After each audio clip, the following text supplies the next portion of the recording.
L'idée de cette journée, c'est moins de regarder tout ce qui se fait, qui est très bien, que de se dire comment est-ce qu'on peut co-construire et comment est-ce que l'on peut inventer des choses différentes, nouvelles, à partir de ce que l'on fait bien les uns et les autres, pour aller plus loin.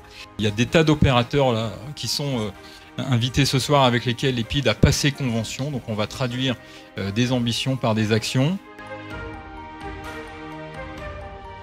On a souhaité mettre en place à titre expérimental une coordination régionale parce que finalement ça donne un impact qui est peut-être différent et c'est la première manifestation de la coordination régionale ce soir. C'est finalement 660 places d'un dispositif qui déploie une pédagogie singulière au bénéfice de ces jeunes.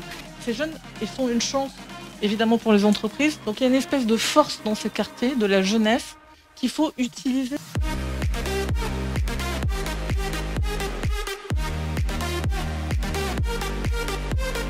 L'EPID est un des dispositifs qui contribuent à leur insertion et on s'est rendu compte que dans la durée, ces jeunes réussissaient plutôt mieux que les autres à la sortie de l'EPID. La réussite, elle est là et surtout, c'est qu'il faut le faire ensemble, avec les missions locales, avec les entreprises, bien sûr, parce que vous cherchez une chose, c'est du boulot, un boulot qui va vous intéresser.